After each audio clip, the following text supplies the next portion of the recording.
Oi irmãos, tudo bem? Bem-vindos a mais um vídeo aqui do canal, mais um vídeo sobre a Palavra de Deus. E hoje, continuando nosso no bíblico, nós vamos ler o Desejar de Todas as Nações, capítulo 61, Zaqueu. Antes de iniciarmos, não se esqueçam, esse é apenas um resumo do meu resumo. Recomendo aos irmãos, vão lá no aplicativo da Bíblia, leiam o capítulo completo, não é um capítulo muito longo e tem lições extremamente importantes para a minha e para a sua vida. Então vamos lá, Desejar de Todas as Nações, capítulo 61, Zaqueu. Zaqueu era israelita e detestado de seus patrícios. Sua posição e fortuna era o prêmio de uma carreira que aborreciam e considerada sinônimo de injustiça e extorsão. Todavia, o rico funcionário da alfândega não era de todo endurecido homem do mundo que parecia.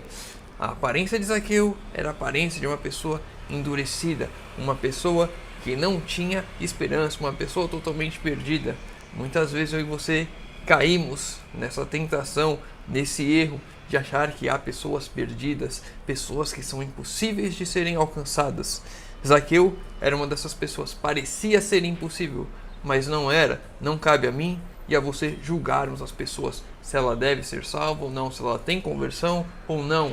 Nós não conhecemos o coração das pessoas. Zaqueu parecia ser uma coisa que na verdade não era.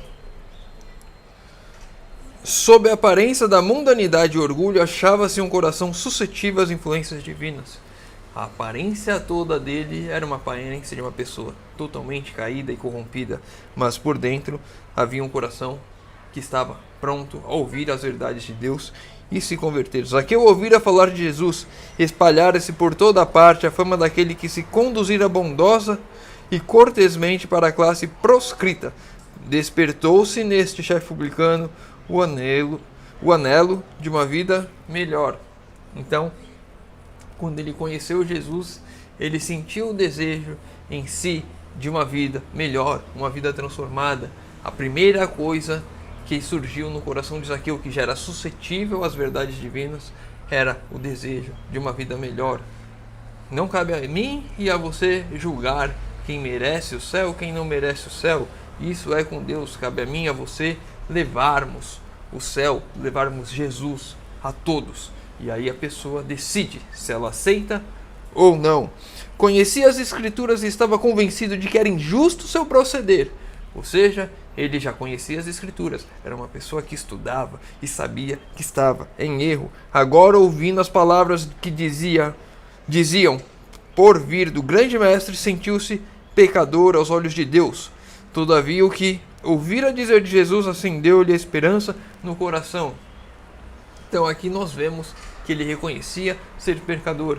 E uma lição para mim e para você: não somos justos e nunca seremos por nós mesmos. Somos pecadores, miseráveis e carecemos da graça divina. E se arrependermos, Cristo pode sim viver em nós. É uma obra de Deus em nossas vidas. Devemos almejar essa obra, devemos buscar essa obra, mas reconhecemos que nós mesmos, por nós mesmos, somos miseráveis, pobres, cegos e nu. Por nós mesmos, se vamos à igreja, somos verdadeiros laodiceanos. Eu e você devemos buscar a Cristo para que Ele faça a transformação que eu não consigo em minha vida, para que as obras em minha vida não sejam minhas obras, sejam as obras de Cristo em mim. Todavia, que ouvira dizer de Jesus acendeu a esperança no coração. Arrependimento e reforma de vida eram possíveis mesmo para ele. Não importa o que você fez, arrependimento e reforma de vida é possível para você. Arrependimento e reforma de vida é possível para mim. Eu, que fui ateu, que blasfemava o tempo todo, que zombava de Deus, zombava daqueles que acreditavam, da fé dos outros, que estudava para debater, para mostrar com argumentos que a pessoa tinha uma fé fraca. Para mim, há arrependimento e reforma de vida. Para você, muito mais. Não importa o que você fez, há reforma de vida. É possível para mim e é possível para você. Não for acaso publicano um dos mais dignos discípulos do mestre, Zaqueu começou imediatamente a obedecer à convicção que dele tomara posse e a fazer restituição daqueles a quem prejudicara. Antes de conhecer a Jesus, antes de ver Jesus, antes de subir na figueira, ele já estava arrependido e ele já começou a reforma na sua vida. Por mais que você não conheça Cristo completamente, por mais que você ainda não conheça todas as verdades bíblicas, por mais que você não saiba tudo o que você tem que fazer, a reforma na sua vida, na minha vida, deve começar hoje, com aquilo que eu sei que eu devo fazer, com aquilo que eu sei que eu devo abandonar. Se eu roubo por algum motivo, se eu sou desonesto no meu trabalho, se eu sou um adúltero, não importa qual seja o problema que você faça, quando você conhece a verdade bíblica e você sabe que esses são seus erros, são esses os erros que eu e você devemos abandonar agora. Antes mesmo de conhecer toda a verdade, eu não tenho que conhecer toda a verdade, não tenho que estudar toda a Bíblia, não tenho que estudar todos os livros de Espírito de Profecia, não preciso fazer tudo, conhecer tudo, me aprofundar em tudo antes de fazer a reforma, antes de mudar minha vida. Com o pouco que eu sei, eu já começo a mudar minha vida agora. E de glória em glória vou sendo transformado, contemplando a face de Deus, sendo transformado pouco a pouco, dia a dia, pela atuação do Santo Espírito em minha vida. E eu comecei a apertar um monte de botão aqui e saiu de onde eu estava. Começara já a volver atrás, ou seja, ele sabia o que estava errando e já começou a dar passos para trás naquilo que fazia. Ele roubava, ele extorquia e agora ele já não fazia mais e já restituiu as pessoas das quais ele assim tinha procedido. Quando soaram em Jericó as novas de que Jesus vinha entrando na cidade, Zaqueu decidiu vê-lo. Ele já tinha começado a reforma em sua vida. E Jesus vinha agora em pessoa à cidade e ele decidiu vê-lo. Ele tomou a decisão de ir a Cristo. Eu não sei o que te impede hoje de ir a Cristo. O que te impede hoje de fazer as reformas que são necessárias naquilo que você já conhece. Mas essas decisões têm que partir do homem, do ser humano, de mim e de você. Reformar aquilo que eu sei que é errado, aquilo que eu faço de errado, eu parar de fazer. Não vou roubar, não vou matar, não vou adulterar, não vou ser desonesto, não vou trapacear as pessoas. E vou a Cristo. Essas decisões, essas atitudes partem de mim. Partem de mim já, porque o Espírito Santo começa a trabalhar em minha vida. Porque eu, por mim mesmo, nem voltar atrás poderia ser capaz. Com um pouco de conhecimento que você e eu temos, devemos já permitir a atuação do Espírito Santo nessas áreas da nossa vida para fazer as reformas necessárias. Principava a compreender quão amargos são os frutos do pecado e quão difícil é a senda daqueles que buscam voltar a uma carreira de erros. Como é difícil você ser conhecido pelos seus erros. Como é difícil você voltar atrás, como é difícil as pessoas agora compreenderem que você não faz mais aquilo. Você, por algum motivo, foi preso, você por algum motivo adulterou, as pessoas te conhecem por aquilo. O homem adúltero, o homem ladrão, por mais que você não faça mais aquilo, as pessoas continuam colocando esses rótulos. Devemos ter a ciência de que devemos fazer a reforma e seguir firmes, não importa o que a sociedade, o que as pessoas à nossa volta digam, pensem ou falem. Devemos nos decidir por Cristo, ir a Cristo e seguir permitindo a atuação do Santo Espírito em nossa vida, para que Ele faça essas reformas que nós não somos capazes de fazer. Ser mal compreendido enfrentava a suspeita e a desconfiança no esforço de corrigir seus erros. Dura coisa era de sofrer. Sempre que cometemos um erro, vamos sofrer por isso. Vamos ter as consequências disso. Por mais que tenhamos nos arrependido, por mais que não façamos mais aquilo, iremos sofrer por isso. O pecado deixa marcas. Há perdão? Sim, há perdão. Somos lavados e purificados no sangue de Cristo? Somos. Mas as consequências do pecado, elas ficam. O chefe de publicanos anelava contemplar o rosto daquele cujas palavras lhe infundiam esperança ao coração. Jesus era a esperança de que ele poderia de fato ter encontrado perdão, de que ele poderia de fato ter uma vida diferente, de que Deus poderia o perdoar. As pessoas continuavam falando e agindo como se ele continuasse sendo o mesmo ladrão. Mas ele precisava ouvir de Deus que ele estava perdoado e que ele não era mais aquela pessoa, que Deus tinha transformado a vida dele. Por sobre o clamor dos sacerdotes e rabis e as aclamações da turba, chegou ao coração de Jesus a expressão do mudo desejo daquele chefe dos publicanos.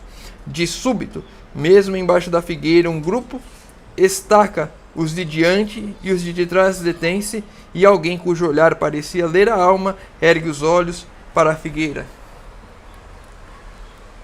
Aqui nós vemos que eu e você não faremos nada sozinho. Nós não iremos a Cristo sozinho. Ao mesmo tempo que caminhamos em direção a Cristo, Cristo caminha em direção a nós também. Zaqueu decidiu ir ver Cristo. Zaqueu fez aquilo que ele podia fazer. Ele pensou, ele era de baixa estatura, viu a multidão, ele não conseguia passar. Ele olhou para frente e viu que Jesus iria passar próximo àquela figueira. Ele queria ver Jesus, ele queria estar o mais próximo por cima de Cristo. Então ele foi até a figueira, subiu na figueira e Jesus leu os pensamentos dele e foi até ele e falou com ele. Nós não vamos sozinhos a Cristo. Assim como no filho pródigo, quando ele vai chegando em casa, o pai vai correndo ao encontro dele. Quando nós vamos ao encontro de Deus, Deus vem ao nosso encontro também. Nós não vamos sozinhos. Nós sempre temos de ter a certeza de que ao caminharmos em direção a Deus, Ele também está encaminhando em nossa direção para nos encontrar.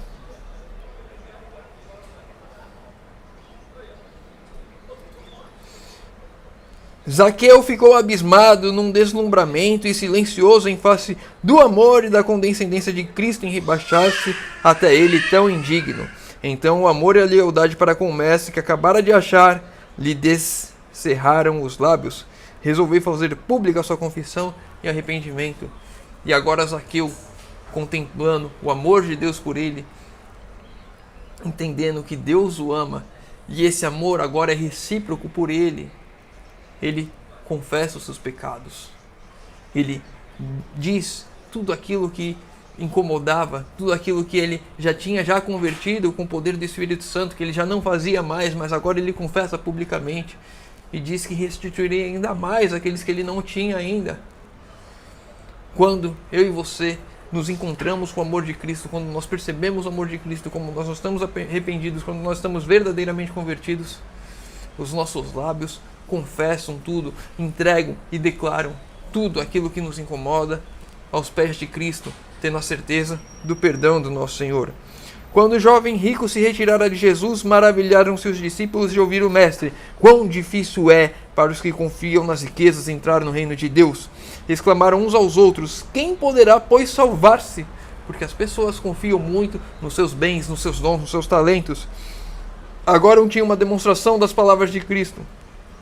As coisas que são impossíveis aos homens são possíveis a Deus. É Deus quem faz essa transformação. É Deus quem faz essa entrega. Não importa se é rico, se é pobre, se é inteligente, se não é tão inteligente assim, se não tem o estudo, se não tem um PhD, se não tem uma faculdade, não importa, se não estudou nada. O trabalho e a obra de Deus é para todos. Ele vai para todos e cabe a mim e a você aceitar que Deus trabalha em nossas vidas. Zaqueu aceitou e ele foi a prova viva de que o que é impossível para os homens é possível para Deus. Viram como por meio da graça divina um rico podia entrar no reino de Deus. Muitas pessoas acham que para sermos cristãos verdadeiros temos de ser pobres, temos que ser sofridos, e não. A graça divina é para todos. É mais difícil aquele que tem mais estudo, aquele que tem mais posses, se entregar a Deus porque confia mais no seu intelecto, nas suas posses, confia mais naquilo que ele tem, naquilo que ele possui, e deixa de confiar tanto assim em Deus. Mas todos podem confiar em Deus e permitir que Deus faça aquilo que é impossível para nós. Antes de Zaqueu ter contemplado o rosto de Cristo, começar a fazer aquilo que se tornara manifesto, ter ele arrependimento sincero. Antes de conhecer a Cristo, antes de ver a Cristo pessoalmente, com aquilo que ele já sabia, permitindo que o Espírito Santo trabalhasse na vida dele, ele já começou a mostrar os frutos do arrependimento dele, não roubando mais, não extorquindo mais, restituindo aqueles que ele havia praticado esse crime, antes de ser acusado pelos homens, confessar o seu pecado, submeter-se à convicção do Espírito Santo e começar a cumprir os ensinos das palavras escritas para o antigo Israel, bem como para nós mesmos. Antes dele conhecer a Cristo pessoalmente, ele já tinha feito a conversão em sua vida. Cabe a mim e a você fazermos o mesmo, permitir que o Espírito Santo trabalhe em nossas vidas, que ele faça a conversão que precisa ser feita em nós.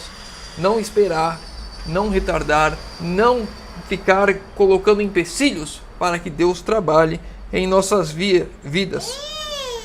Filho, não podemos deixar que não podemos deixar que o Espírito Santo seja impeço de trabalhar em nossas vidas. Eu e você devemos permitir hoje que o Espírito Santo trabalhe e faça a obra que cabe a ele fazer nas nossas vidas.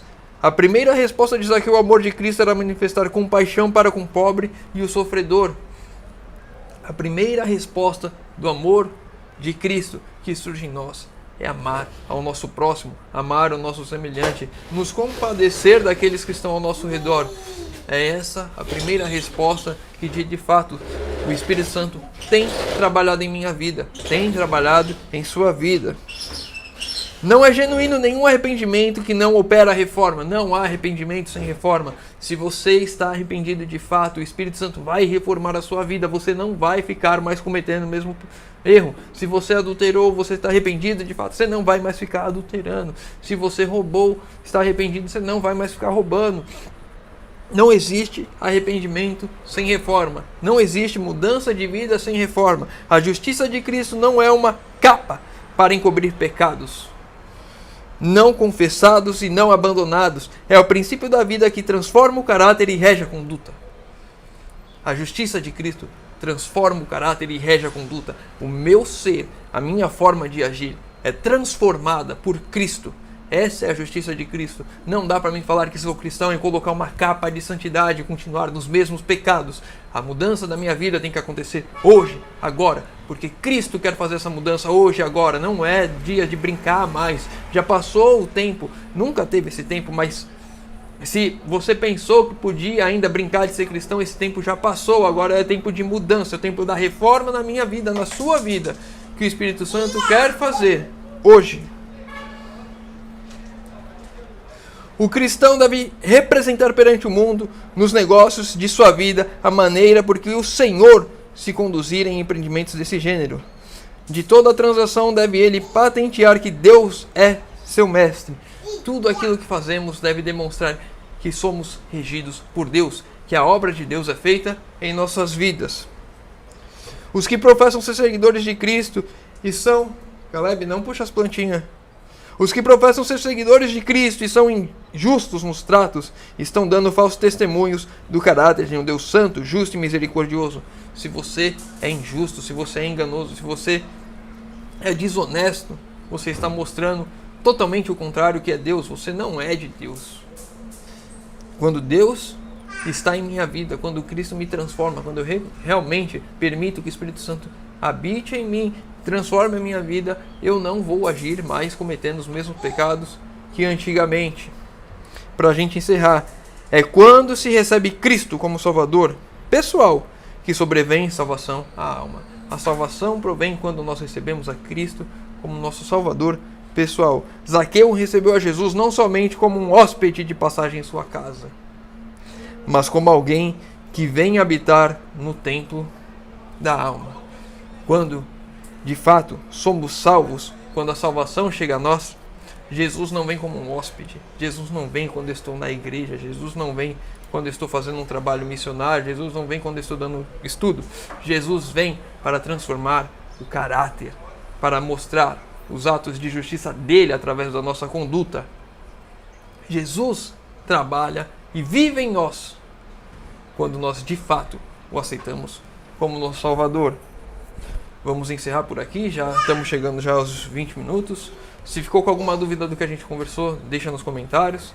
Se o irmão leu o capítulo completo, tem outro ponto que queira acrescentar aqui, ou algum outro ponto de dúvida, deixa nos comentários. Se pedir de oração, deixa nos comentários, que eu vou estar orando por todos. Convido os irmãos que puderem fechar os olhos para falarmos com Deus. Senhor Deus, Pai amado, obrigado, Senhor, porque mais uma vez temos a oportunidade de abrir a Tua Palavra e de estudar. Senhor, te pedimos que o Senhor, por favor, venha trabalhar em nossas vidas, Senhor. Conhecemos um pouco só da Tua Palavra, Senhor, ainda temos muito a conhecer, mas com o pouco que temos, Senhor, por favor, permita que o Santo Espírito trabalhe em nossas vidas e faça a obra de arrependimento em nossas vidas, Senhor, que de fato Cristo vive em nós, que possamos, Senhor, dar o nosso 100%, fazer tudo aquilo que é possível a nós, e o Senhor complete a obra, Senhor. Queremos caminhar em Tua direção e temos a certeza que quando assim fizermos, Senhor, o Senhor andará em nossa direção também, para nos encontrar, nos abraçar e transformar a nossa vida. Pai querido, te pedimos isso em nome de Jesus. Amém. Meu irmão, fica com Deus e que Deus te abençoe.